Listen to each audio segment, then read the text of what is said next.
Hi guys, welcome back to my channel Ojo Educate, and today we'll be looking at documents requirement for express entry. I mean these are mandatory documents for all applicants who are applying for permanent residence in Canada.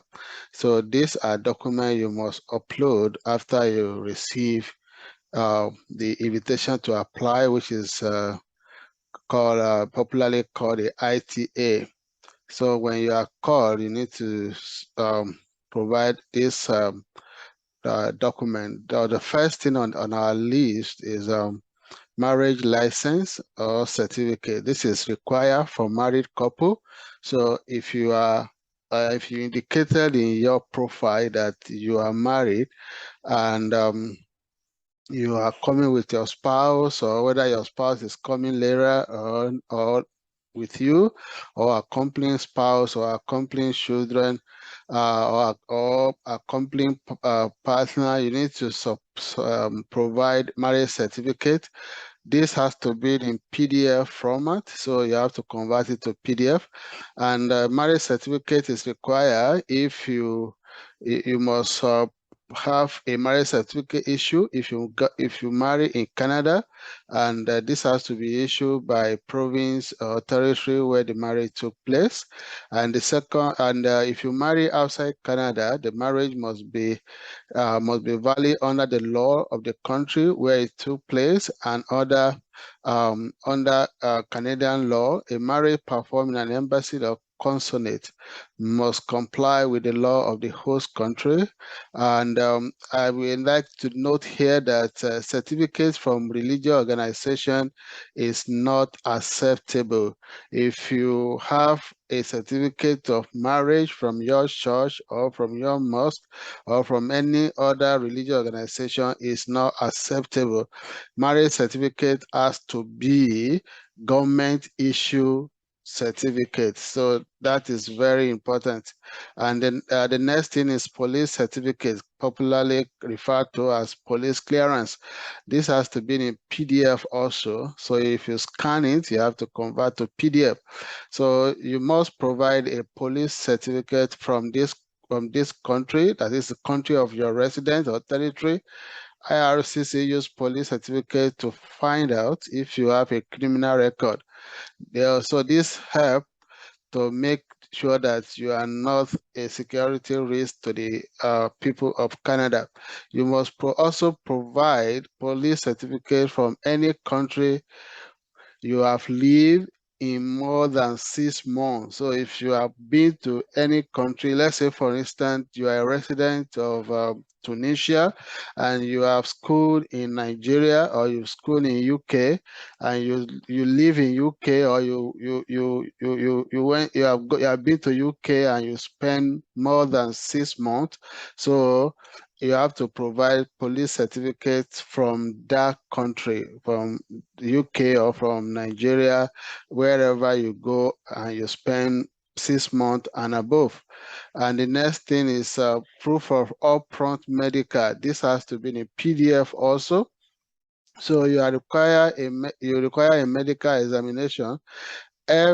All applicants applying for permanent residence in Canada must provide proof of medical examination, and there is a form for this that will be given to you by your doctor when you have completed this medical examination. To be given to you, you have to scan this form to IRCC with the number.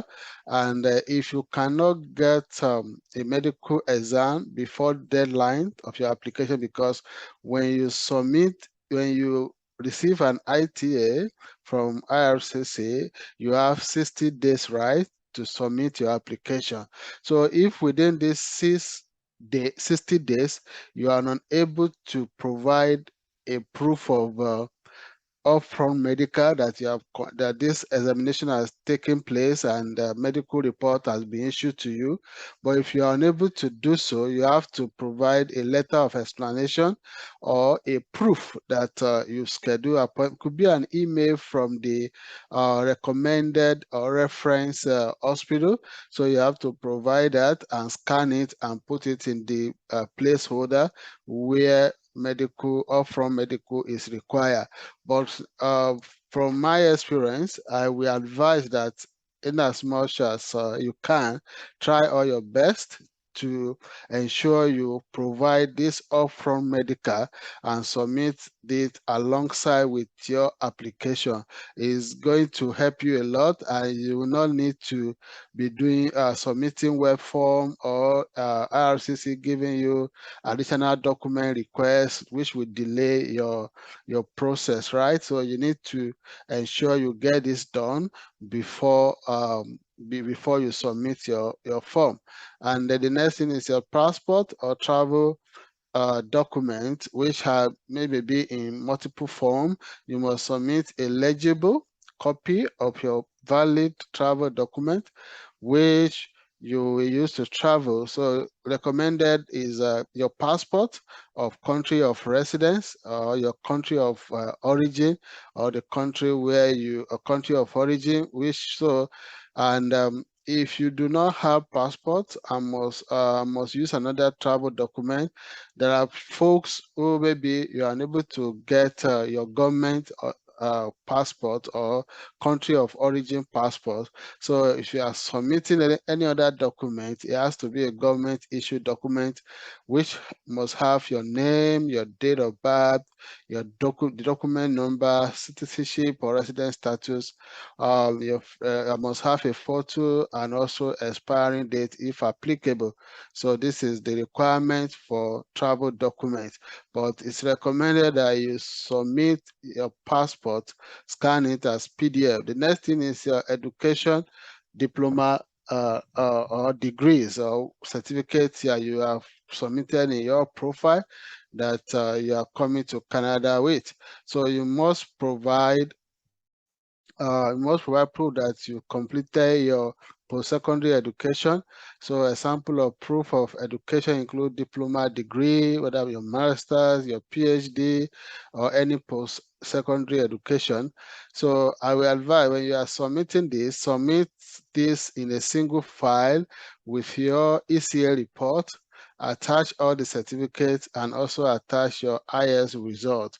So if you are able to combine them, ensure you combine all of this together as a single file, and attached to the placeholder for the education placeholder in your form. So ensure you do that. Ensure you have your ECA report and your certificate attached together. So add your language test results to your education, e.g. your IS, your TOEFL certificate for French, your IS sample for English. No placeholder for this, even though IRCC has a way to verify. For your ECA and your language test, there is no placeholder where you should provide a copy of the ECA report, that is the education credential assessment, or your English or French certificate language skill test.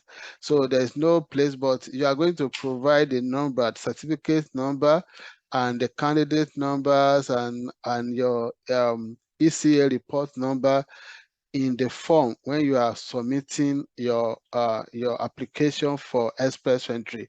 So IRCC actually have a place where they to verify all this information. So, but for you to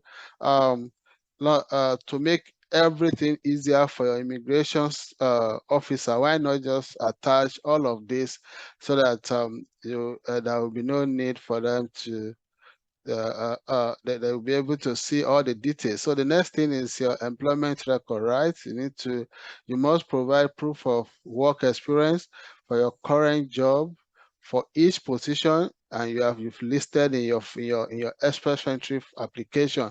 So this must include your reference letter from the employer, the pay stub, that is the pay slip if you have them. So the reference letter must be an official document printed on a company headed paper and must be legible to read. Include your name, the company contact information like address, telephone number, and email address, website if it's available, the signature of the immediate, that means the person who is issuing this letter. It could be your HR, it could be your managing director, it could be your supervisor, or anyone authorized in your organization. Show all the position you've held while employed at that company. Include this detail: job title, your duty, your responsibility, your job status, if current, the dates you work in the company, the number of work hour per week, your annual salary, and plus benefits. So you must scan all documents for this period of employment, save them as one file. You must create a separate file for each. So what I'm saying here is that when you are submitting your document, and for employment, you only have one placeholder to attach employment record for each job title you have claimed. For instance, one of your job title is IT specialist, right? So you must submit maybe IT specialist in ABC company. Then you have another IT project manager in DC company. So you are going to submit reference letter. So for me, I will advise that when you are submitting this, ensure that you submit this with the reference letter, the appointment letter, the confirmation letter, the promotion letter, and the payslip if you have, for a minimum of 3 months, right? So, for instance, if you are submitting for ABC company as an IT specialist, when the letter you receive from that employer, which is the reference letter, you can attach the next page, attach your appointment letter. The next page, if you have your confirmation letter, this could be a letter, a memo, or an email. You can print the email, attach it. Your promotion letter, if you have it, maybe if you have been promoted from one position to another, you can add it. Then you can add your pay slip also. The promotion letter could also be an email. It mustn't be in a letterhead paper. It could be an email. The confirmation letter also could be an email. So you can attach all of this.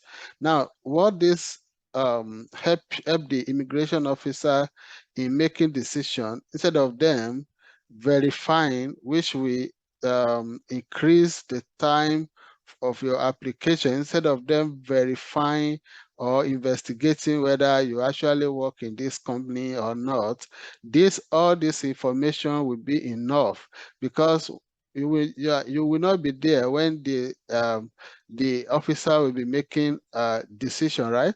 And the officer will not be calling you or calling your employers or calling people maybe when maybe when they are not available to pick the phone and all of that. So the best thing is for you to ensure that you have all this information, put them together in a single file, and attach them into your application, right? So the next thing is legal change of name. So legal change is a document, one single or double PDF file, and you have to this is applicable for married women, or maybe men who have in one way or the other at any point in their life changed their name. Maybe the name on your passport is different from the name on your certificate, or the name on your passport is different from the name on your or any of your documents. So if at any point in time in your life you've changed name, you have to provide a legal document to support this, to support the change of name. So this is applicable to those folks who have changed their name due to marriage, or who have any of their name different from the ones on their passport or travel document. You have to submit a name. So proof of means of financial support. This is a letter from your financial institution. You can check out my video on the POF on this channel for detail about this. So this is mandatory for every permanent resident applicant. If you are applying for permanent residence in Canada, you must provide an official letter issued by your financial institution indicating your financial profile. This must be list all your savings account, your investment account, the account number, the date, and every details. So you can look out for my video on POF, and details of this is available. So the next thing is the digital photo, right? Digital photo will also be submitted for everyone. The photo must show a full front view of the head and top of the shoulder with the face in the middle of the photo. Size of the hair, all of these details are available here. You can take note, you can pause this and take note of this. And most of the standard, of the standard studio, they actually have the specs. If you tell them you are applying for PR in Canada. So, and this photo has to be in JPEG. This is the only document you are submitting as JPEG. The rest has to be in a PDF. Take note. Supporting document for accompanying spouse. This is for accompanying spouse. Proof of upfront medical is required.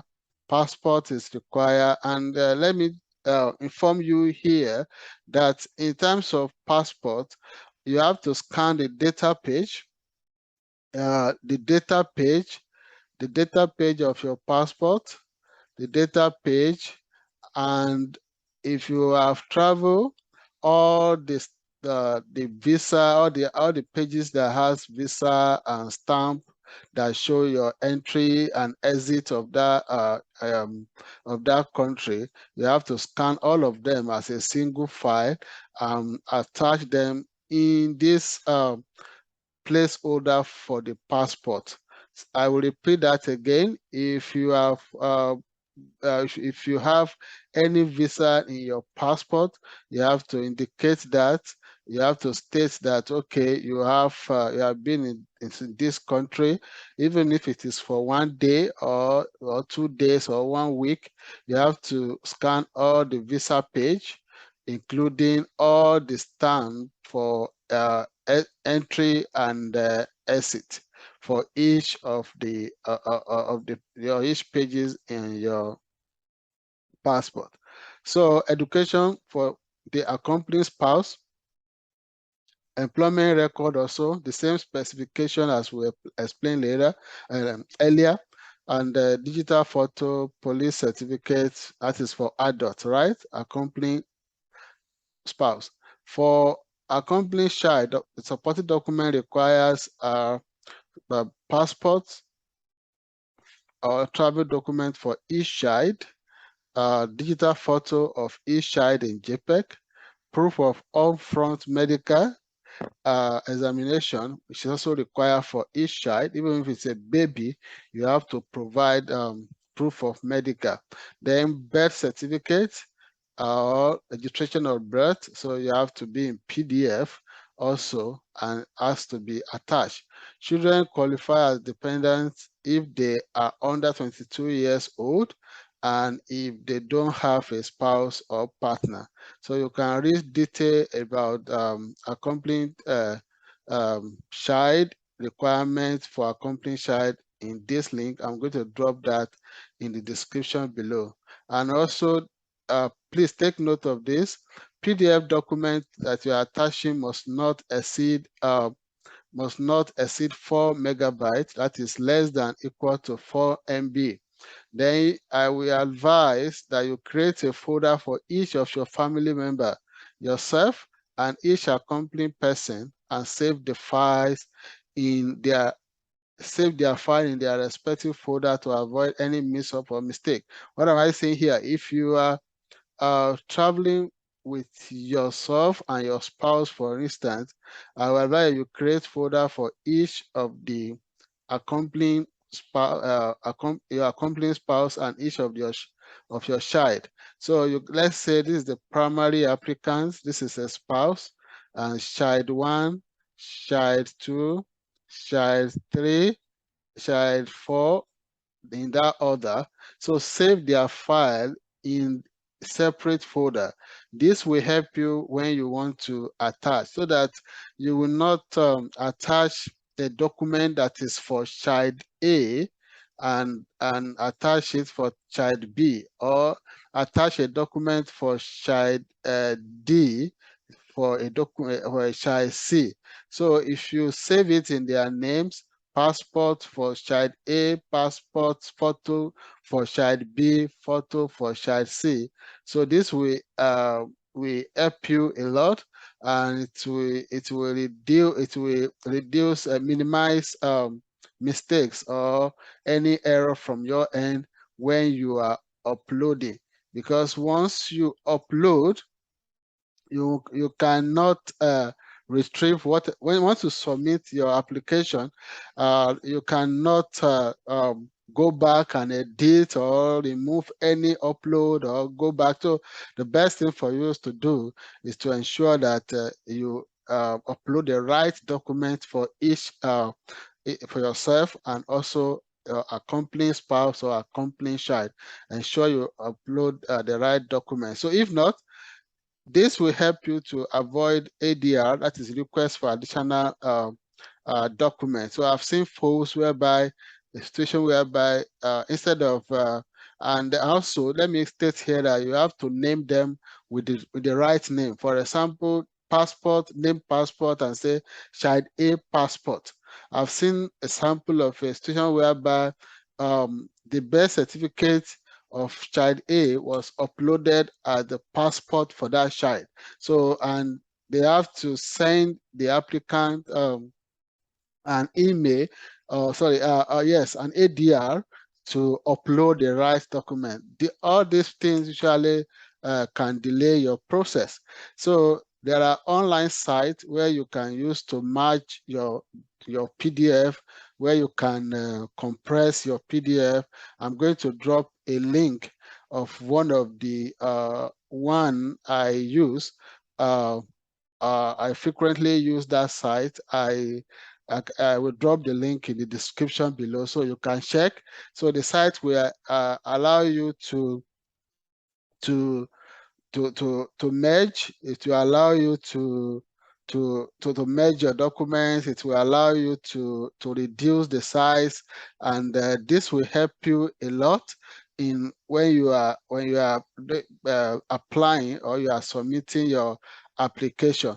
So I will advise that you create folder for each of your accomplished persons, everyone following you, so that you won't have any mix-up of their documents or that can create ADR. So let me quickly share with you something, a site that you can use. This site can help you to actually edit or merge. It can also help you to compress. You can use it to compress your, I'm going to drop the link, so you can help you to compress your PDF. It can help you to merge it this compresses if the size is higher than 4 MB as recommended. You can use this to do that. You can use this to merge all the pages together. Let's say your employment letter, your pay slip, your promotion letter or memo or email. So this one can help you. You can also use it to compress your JPEG and all of that. So this is a free site. Even though I don't know the owner, I cannot guarantee the the integrity of the site in terms of document that you attach, even though it is stated that whenever you upload any file here and you delete, it's going to be deleted on their server. It could be a soft delete. So just make sure that you don't upload such sensitive documents on their site. In my own case, then I have a PDF converter, PDF Adobe Pro. I use PDF Adobe Pro to do all of my stuff. So basically, these are the few things I would like to share with you today. And if you have learned something, why not share this with your friends, and like the channel, subscribe, because I'm going to do more video on application fees, how to submit your application, and whatever is needed. And also, I will drop this link. Here you can read more details about everything I've shared today. Thank you very much, and see you soon in Canada. Do not forget to subscribe, to share, and like the video. Thank you. Bye.